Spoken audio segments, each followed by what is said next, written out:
So I want to introduce more important people right now, because this is Lisa and Stuart. And before they come up, I just want to tell you, so Lisa and Stuart, they used to run a business called Endless Recycling Metals. And they came to me for a couple of reasons. They were having some issues around the business growing really fast and the wheels kind of falling off. And they were also having some challenges because they're a husband and wife. So Lisa and Stuart are both business partners and they're married. And so they came, we had a chat, thanks to my friend Daniel who introduced us, and they started implementing EOS in their business. So I'm going to ask them to actually share that story first of all. And then I want you to just ask them questions because they have answers, real life answers that they can actually provide. So welcome up Stuart and Lisa. Hi everyone, I'm Lisa, and my background was in management consulting for many years.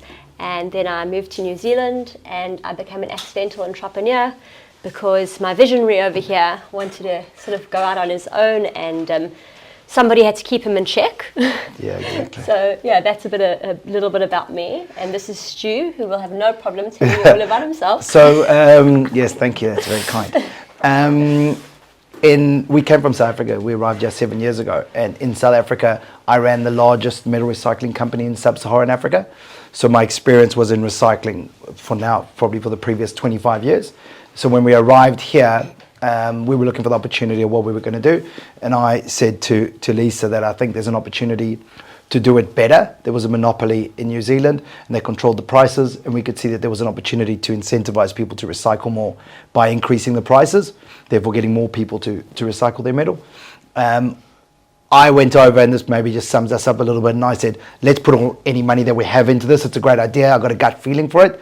Lisa said, absolutely not. She spent a month or two doing a 75-page business plan and then said, okay, I now believe you. Now we can put some money into it. It looks like there's an opportunity. So, I jump off the cliff and Lisa builds aeroplane on the way down. That's pretty much how it's been. So you came across EOS because you're part of YPO. Yeah. And I think it was Daniel who talked to you about it originally. So tell us the story about how you came across it and why you decided to go with it. Yeah, Daniel, awesome guy. He introduced us to you, and we're very thankful for that. I had nothing to do with going to EOS. Absolutely nothing. I just listened to my wife, and she's very smart. So I knew to toe the line, and it was incredible that we did it. And I was probably kicking and screaming in the beginning because we don't need any structure. I just do whatever I feel like at the time, and she said no, we absolutely need structure. And when we brought the structure in, I was probably the one celebrating the most after the first month. Just the actual goals that we were kicking was chalk and cheese compared to where we were before. I think if we go back to our meeting with Daniel, the first night we met Daniel, it was when we had just joined YPO. We were at an event, and after chatting to us for all of 5 minutes, he said, visionary integrator, you know, and we were like, what? And we were quite curious, and that's when he started talking a bit about EOS, and we've obviously got a lot of respect for Daniel. He's a very successful entrepreneur CEO, and anyway, when we were having some trouble in our business, just feeling like Deb said, the wheels are coming off, we actually turned to Daniel and we said, listen, you've run all these big companies. Can we just have a chat with you, and maybe you've got some wisdom to share with us? And in that chat, he said to us, a classic case for EOS. This is what you guys need.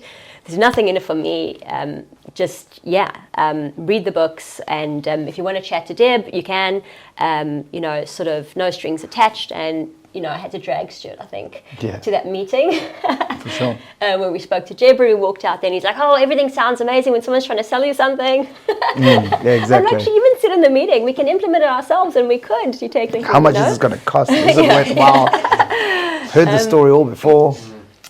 So I did read all the books that Deb gave me, and I just thought this makes a lot of sense, and some of the books I'd read previously in my career, like Good to Great by Jim Collins, which is just a management classic. And it just made sense. I mean, you wouldn't run a business if you've got inventory without an ERP system, and you wouldn't run a business without an accounting system. And, people are our greatest asset in a business. So why would you then run a business without a management operating system? So, you should get into sales. You should do sales for Debra, maybe. If only I wasn't so introverted. So, guys, looking at the EOS model, which of those component parts did you find most difficult to run with? Most difficult. I thought you were going to say most beneficial. Yeah. Well, either way. Oh, no. It's unfair for me to ask the question here, right? Most difficult. I think something that took us a really long time was the scorecard, because everybody's wearing their own hat. So, of course, marketing thinks that their sort of KPIs are the most important KPIs, and so does finance, and so does HR, and so does health and safety. And to whittle that list down actually took us a really long time to distill it to what really matters, what is really going to turn the dial. And that took us a good couple of weeks, whereas a lot of the other stuff, we came and we did the planning, and we did the vision building days, and you've got the tools and you can just run with them. But that one I think is quite subjective in a lot of ways. Like the level 10 meeting, set agenda, set amount of time, can't really go wrong unless you've got people who are complete deviants. But yeah, so I think that was quite challenging. I found probably the rocks in the beginning. So setting Everything those was a rock, rock. everything, right? It was like, must come to work every day. It was, that's a rock. Yes, I did that. It was like, and everybody wanted to make sure, all the different members in the SLT wanted to make sure that they hit their rocks. So the way that they all defined their rocks wasn't right early on, but we went through that whole process. And then when we met with Debra after that, it was like, well, you guys didn't hit your rocks because you got it all wrong, or you hit those because they were too easy. And then we kind of sat down with Debra and said, well, let's go through it. And I think the whole process was actually quite clever of, you're going to get it wrong in the first quarter. And she wanted us to. And then we could sit. I'm not sure I wanted you to, but I wanted you to do what you wanted to do. Yeah. Well, you wanted us to go through an experience where we learned a hell of a lot from that first quarter. But the rocks, so then to answer my question, which was what I found really beneficial, the rocks were incredible. So as the visionary, having that, so having the level 10 meeting and the rocks was the weekly meeting where I find out if everybody's on track or not. It's so simple, and it's, yes, I'm on track, no, I'm off track. Straight away, IDS, you're off track, because we as a team want to deal with why you're off track. You could be off track halfway through the quarter, and we can all band together and work out how we get you to achieve that. Whereas previously, before EOS, there was no ability for somebody to bring up that they were struggling other than just walking into my office and having random conversations, but you weren't having it with the rest of the team, right? We were having meetings for meetings' sake. We were constantly in meetings, and then it talks about the IDS, how often those meetings were just the first hour or hour and a half were on things that weren't as important as what the one person wanted to talk about, but they might be an introvert and they don't necessarily want to speak up. But now in the level 10 meeting, they're forced to, because you go around in a circle. It's like, well, how are you on your rocks? And you can't just say, yeah, on track. And then you get to the end of the quarter and, oh, oops, I didn't hit it. So there were just so many good things. So I know that wasn't necessarily your second part of your question, but yeah, that was helpful. I think another challenge there was also we just had too many rocks the first couple of quarters. We really did, and it's just showed us that we were just trying to do too much. So over time we gave people less and less rocks, and they started hitting all their rocks. Yeah. And it doesn't mean that you weren't getting the productivity though, does it? So because people go, if you're doing less rocks, what does that really mean? Well, I think they weren't completing the rocks in the allotted time, and then that was. I think I had 8 rocks the one time, and you did warn us. You were like, you can't have 8 rocks, and Stu and I were like, no, we can have 8 rocks. We're fine with 8 rocks, And you just can't, unless you can sort of clone yourself. It's just too much, If everything's important, then nothing's important. I remember one of the biggest discussions we had. I can't remember if it was around rocks or our annual kind of targets that we had set. And I'm very different to Lisa. So I like setting myself a BHAG, which I'm probably not going to achieve, right? A big, hairy, audacious goal. But if I get to 90% of it, that's way better than we were doing or that we thought we could even do. Whereas Lisa was like, no, you can't do that. It has to be something that is achievable.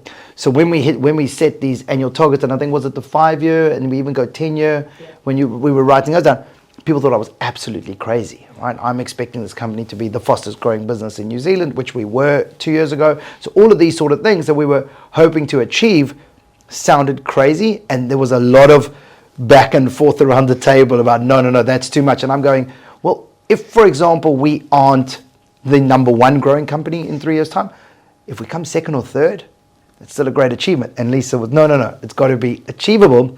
Otherwise, people don't feel that they've actually hit their target. So there was a lot of that back and forth at one stage, which was quite interesting for me because I came from a You guys different... must have a great marriage. Yeah, she punches me a lot. Somebody said the other day, actually, at least she didn't punch. I was like, yeah, she punches me. And I think this comes back to the scorecard. I mean, I often, so visionaries, because I'm a visionary too, we don't mind if we don't hit our things. We kind of go, well, we've got most of the way there, that's pretty cool. Absolutely. But for a lot of people, if you don't hit it, they feel like they've failed.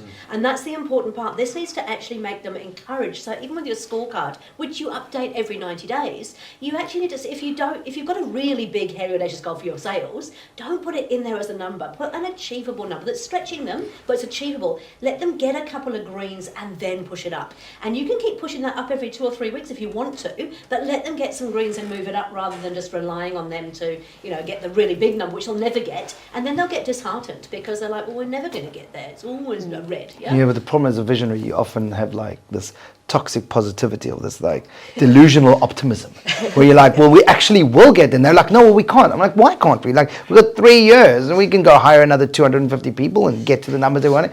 And everybody sits around going like, oh my God, this is scary. Yeah. So luckily my integrator calms me down before the meetings and makes sure that we're kind of aligned beforehand. Nice. Lisa, I'd love for you to share around the relationships internally, but obviously with you being a married couple as well, how has understanding the visionary and the integrator role and also the communications, how's it affected your marriage as well? It's been really good for us because before I just thought Stu was an animal, and now I realise he's a very specific type of animal, and it's a thing. It's not a Stu thing. It's a thing. Recording, eh? This is awkward. And I used to find him quite frustrating and at times infuriating because there was this shiny thing and that shiny thing, and let's do all the things and. Just like excited and optimistic about everything. And here I was like calculating in my head, okay, but we only have this many resources and this amount of time. And if we do this, then we can't do that. And yeah, it was actually became a big point of tension between the two of us. But once I was like, okay, he's a visionary, this is a thing. And I'm an integrator, this is a thing. It just kind of created that space for us to engage in that way. And yeah, there were some really tough times, especially before then, being a married couple and working together, because unfortunately, when you don't have these labels, things can feel personal, or he's just not listening to me, whereas now it's like, oh, he's being a visionary again, Yeah, the definition was really helpful for our marriage, but I think even the relationships in business, right? So I think when you're a CEO and a COO, whatever the other role could be, I think just knowing that that's how that person is, and there's actually a lot of value in that, right? There's a lot of value in that. It's recording as well. But that is important, but this is their personality, and that's why they'll do that. And we couldn't be here without that, and I couldn't be here without that. And once you get that right, man, it was amazing. What about wider into the team? So the communication in having the level 10 meetings, and I often find there's a cultural shift in behaviour. Did you notice that within your leadership team? Yeah, well, we would have a lot of meetings. Those meetings would often start late. Everyone wasn't there on time. They would go on forever. There was no agenda. Everyone's on their phone. People would just, whoever was the loudest or spoke first got, took over that whole meeting. And it was just so unproductive. Like, I actually got to a stage where I was hating going to work. I was just like, we're just like moving things around. Like, we're not making progress. And everybody feels like, no, but we need to meet about this thing. And actually what I love about IDS is that if you leave someone to solve a problem, very often they actually will.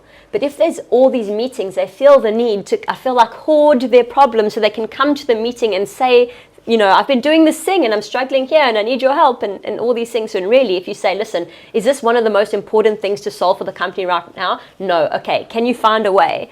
People find a way, So I think a lot of the things that landed up on our desk, there started being fewer and fewer and fewer things hitting our desk because people felt empowered because, I don't know, maybe their stance was, I better take this to the meeting and maybe not feeling empowered to just go solve things, I don't know. Yeah, very much so. Yeah, people felt that they needed to get approval on things, whereas when the IDS was kind of just done and dusted. Also, I really like the way the level 10s could cascade down. right? So then you have your SLT, your senior leadership team, and then you would we had an operations team, we'd have a sales team, and everybody was doing their own one as well, which wouldn't necessarily be the same amount of time. It might be a smaller group. We also had our yard team that did one, but they were a much bigger group. So they had a different version of it, where they would kind of go around a circle and have discussions. So I really like the way that you can carry on that structure all the way through the company. And the cascading messages, I guess. So we had a big communication problem because we knew what was going on maybe in our department or, at the top or wherever it was, but to actually tell other people in the organization that something's moved and we're now going in another direction or this project's cancelled or things like that. With the cascading messages, you then have the ability to actually go away from the meeting. You've got those action items. Okay, tell these people these things. Just give them a little update and say, hey, this is what was discussed. This project's actually on hold. This is why. And we're now focusing on this. By the way, new hire in that department, go say hi, etc. And so communication is like such a natural human thing, but I think the bigger you get, when we started, it was just you, me, and one other person. That was very easy. I don't remember what that thing you showed us is. It's actually what's it called? With the little people. So they're very, very quick, like show you. Yeah. So you start the business, if you think about it. So basically in the beginning of the business, there was Stuart and there was Lisa. Can't remember who much we were. And so communication was pretty easy, right? Well, in the beginning, it's actually just one person. You communicate with yourself, it's easy. When you've got two people, you've suddenly got 100% increased communication. Add an extra person in here, and all of a sudden you've got to communicate that way, and that way. That's actually sort of 200% more communication. Add a fourth person in, and it actually becomes 500% more communication that you have to do as that grows. Now you can model that out, and as you get bigger and bigger and bigger as an organisation, that level of communication is huge. How do you keep control of that? Yeah. And it was so good for culture, the cascading message, because what we found was, so say for example, the third guy that would join the company was really close to me, but he worked in the yard and became our yard supervisor. And within 2 to 3 years, there were 3 people in between him, or 2 people in between him. Right? We had a senior leadership team, and he was reporting to different people. And that guy, as an example, would get really frustrated if we hired somebody new and I hadn't personally told him that, hey, there's such and such who's now, might not report to him, they have nothing to do with him, but he felt that there was the personal relationship, and therefore he should be told everything that happens. And then you'd get your whole second layer at a stage where then when you grow, there becomes a layer in between, and that communication wasn't going. So the cascading messages, which we would say in the SLT level 10, where this needs to be pushed down. Everybody was getting told any changes in the company as it was happening. So these are the new hires, we're pivoting into waste, we're moving into catalytic converted, whatever it might be. Everybody knew what was happening because they had a weekly meeting and they were told what decisions were being made by the leadership team, and everybody kind of felt very comfortable. They didn't find out about it on Facebook or something like that. And I think what's really important, because you have a lot of blue-collar workers working out in the yard and whatnot, the level 10 meeting at that level can actually be even more simplified. It can literally be what's working, what's not working, and then do an IDS session, and that is it. So it could be, and not pure EOS, but I've got teams who do daily huddles, and they literally just go, what's working, what's not working, IDS. Don't tell me about your work in progress. I'm not interested in that. I want to know where you're stuck and how I can help, and how we can IDS it together. That's exactly it. That's what we did with the toolbox talks. The S is so important in IDS, because actually we got to a point where we're having meetings where everyone was giving updates. That's lovely to hear what everyone's up to, but what's the point? We literally would go around and people would say, I've been busy with this and this happened and and okay, next, right? Actually thinking, what was the point of those meetings? It, it was just a box ticking exercise. Yeah, before level 10. And just asking that why and why and why to get to what the actual problem is, It seems like an obvious, simple thing, but often you're solving the symptom, not the problem. And so, that's also a really neat trick. How long ago did you guys implement this? And then how long did it take before you felt like, actually feels like it's sinking in? We exited in January, so now I've got to try and work back from there. Was it probably the last 2 years. We probably operated for the last years. So the company had been going now for just under 6 years. So we probably worked with it for 2.5 years, I would say. It's probably 2.5 years. And I would say from day one, from the first level 10 meeting, although it's a little bit iffy, nobody's quite sure, you got your integrator saying, this is what this part of the agenda is, And although we've all been, because the whole senior leadership team came with Debra for the explanation, when you're actually doing it in practice, the first time actually Debra's with you, which was really helpful. So she runs you through it. But then when you kind of left to do it by yourself, it's a little bit funny to get through.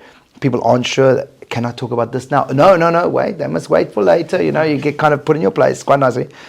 So I would say within the first month, you start to feel, definitely there's some impact happening. And whether it's, you've created your rocks and people are now focusing on what the company needs to move forward, not just what they feel might be important at the time. Those sort of things we felt within the first month. Was there anyone in that process who didn't get on board straight away, and how did you deal with that? We had some funny issues. The best one, and I say best because it was absolutely ludicrous, our head of finance, when we did our, accountability chart, Yeah. thank you guys. When was do you want it? He said no. So we're like, when we went around, it was like the first meeting, we were off-site, and we're like, what do you mean you don't want it? He's like, I actually don't want to do finance. It's like, but that's what you're literally put into a role. We had to this was it was probably awkward for you even, I'm not quite sure how we deal with the situation. You don't want to do the job you're hired to do, right? That was quite And that weird. wasn't a simple switch that I heard you talking earlier about marketing, sales. Yeah, that was quite difficult because we didn't have anybody. Skills, yeah. And then I would say he probably was somebody that would miss a few meetings, and other people would see that, and that became a bit of an issue.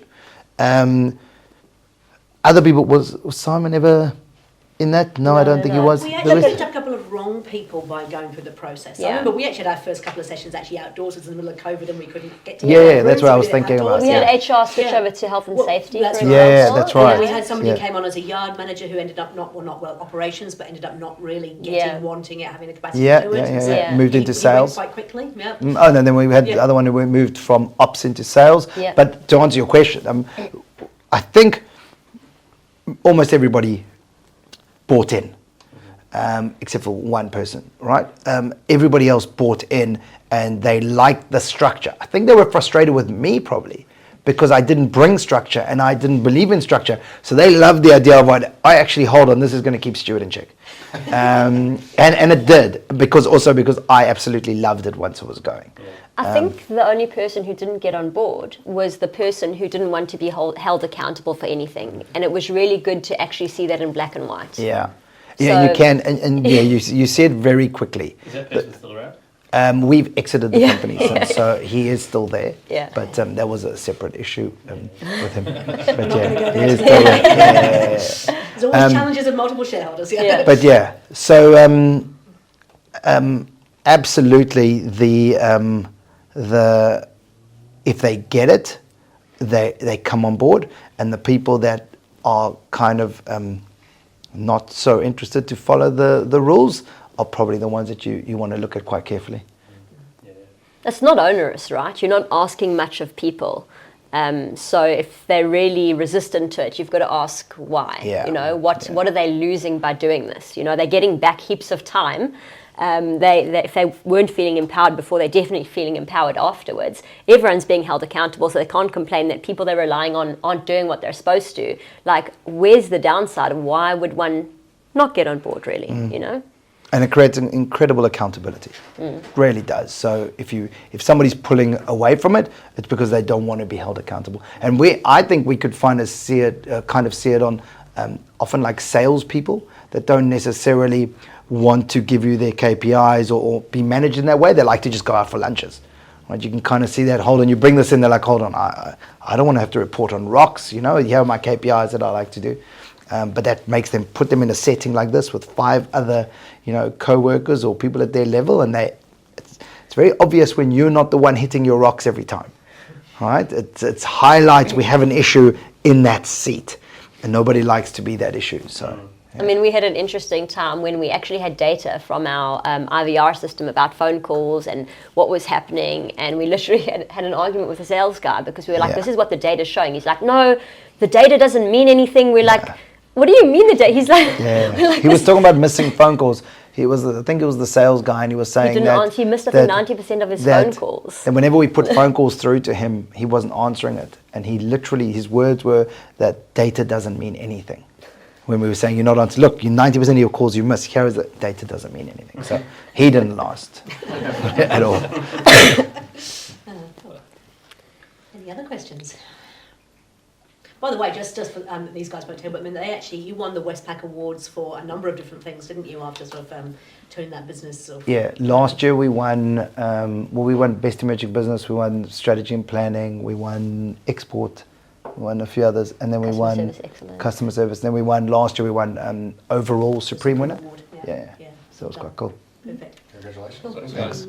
Thanks. We didn't enter the Deloitte Fast 50 because of her, and we would have won that as the fastest growing business. So we could see the numbers, and when you're out, but we had so much going on at the time. Lisa was like, I can't write another. And here's just a tip which has nothing to do with EOS. I was always like, there's no point in entering. We're never going to win. Like, it's a waste of time.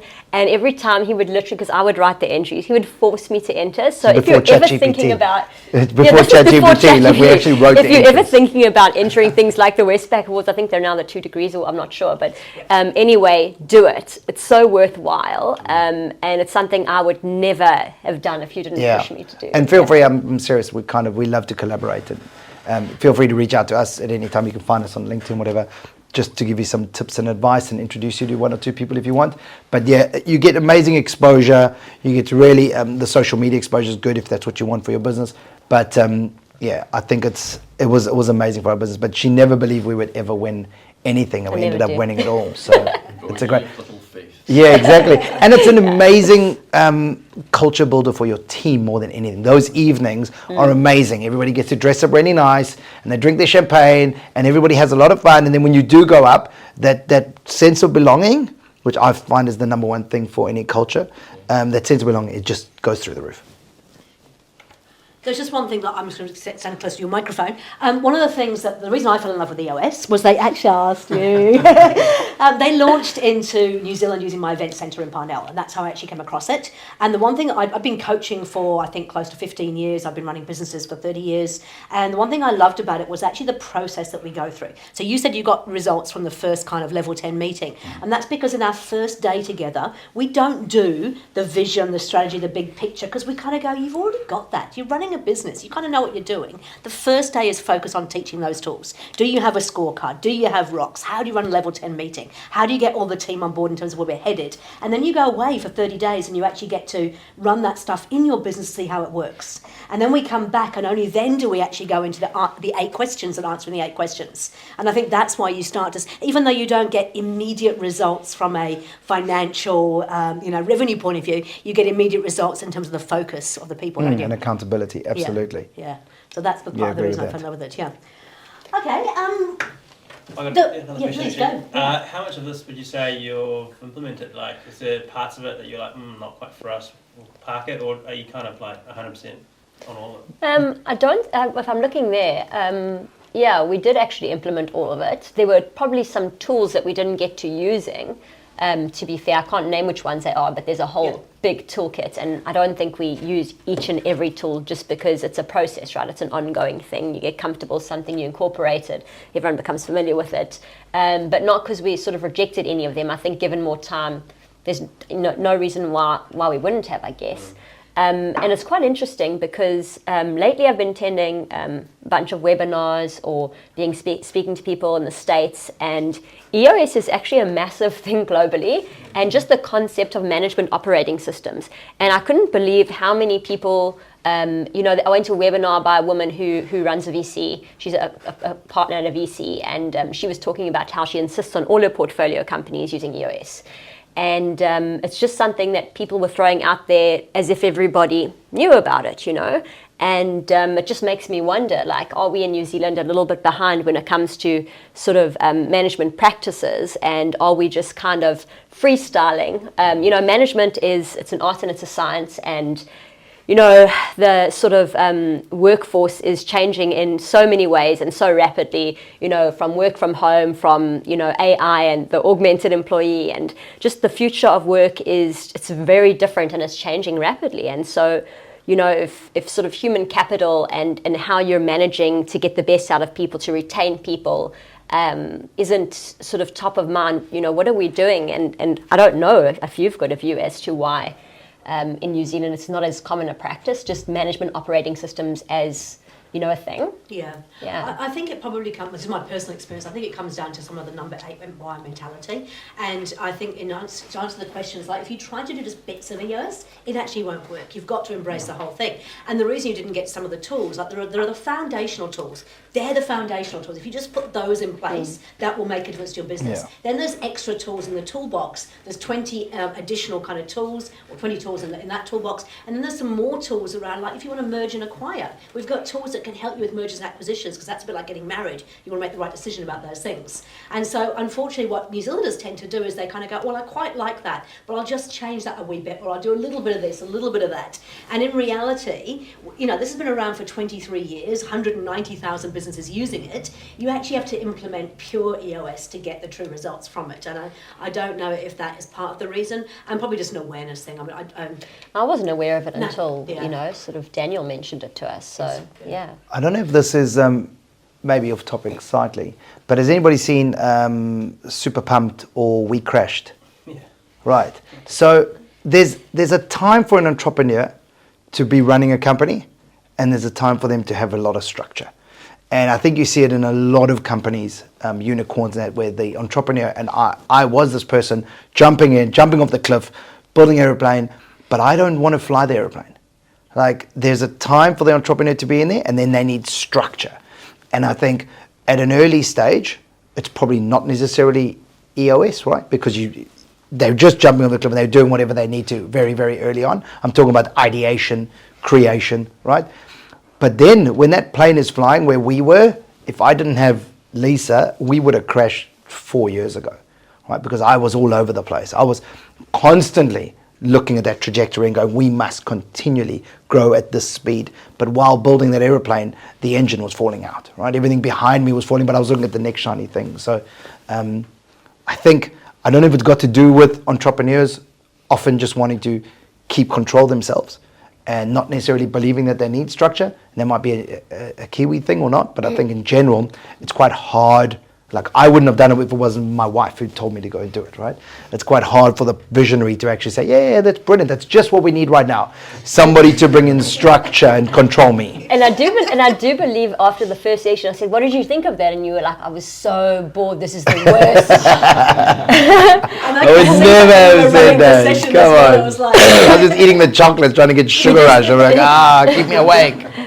And then we There's a lot of theory. Yeah, and then we actually gave Stu a Kindle, and we gave him some of the books, and he started reading it in his own time and listening to them, and then it sort of changed. So it is challenging, right? Because I'm a visionary too, and it's challenging to suddenly have everything that you do challenged a wee bit. But if you can just take it from the point of view, you have got that box there, which you are really, really good at. That is your unique ability. And if you could spend all your time just doing that, imagine what could happen to the business.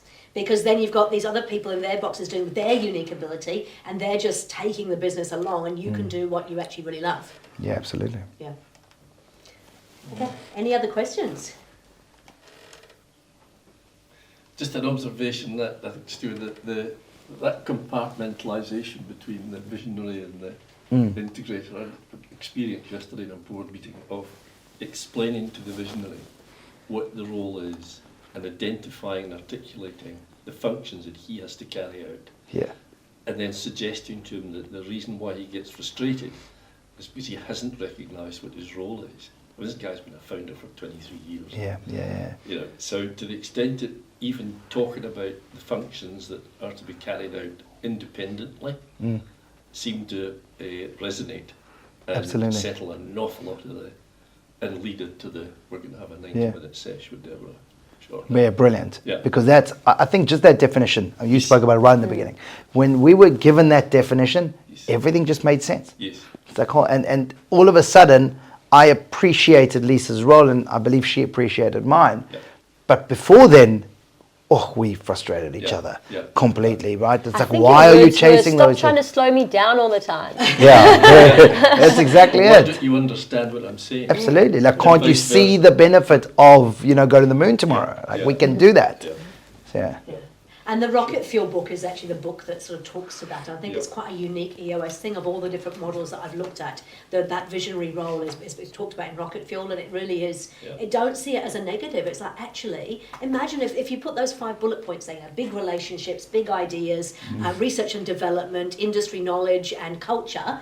Most businesses would go, I love that stuff. Great. You go do that 100% of your time. Imagine the value that's going to add to the business, rather than you getting caught up in all this stuff, which is flying the plane, which none of us want to do. Absolutely. And it's interesting, Stu had a friend who had a small business, and he was struggling to grow it. And Stu had a conversation with him, and he, established this guy as the visionary. And he said, what are you doing messing around with, all these things? Go do the big relationships, go do the sales, go do all these things. And his business has grown so much over the past few years, just from that one conversation and that realization that he was focusing on all the wrong things. Yeah, completely. Perfect. Okay, final words from you two, and then I'm actually going to get Craig up here because he's got a different perspective as well. But what would you say? I mean, you're now both starting new businesses as well. How is EOS featuring in those? I was actually thinking when I was sitting there listening, I was being reminded of all these tools, right? Because we hadn't been in it for a little while, and we hadn't done the training even longer. And I was thinking, I actually can't wait to be in the position to have the team to come back into this room and have the team understand, because I'm going to be, once we're hiring, right? So we're both building different companies at the moment, but once we're hiring, I'm going to be talking about things which they won't get. So the quicker we get into this room so that Debra can explain it, because they won't understand it from me, the quicker we get in here, it's going to be much better. So I was sitting there going, I actually need to get them in here, I don't know who they are yet, we don't have them, they're imaginary still at the moment.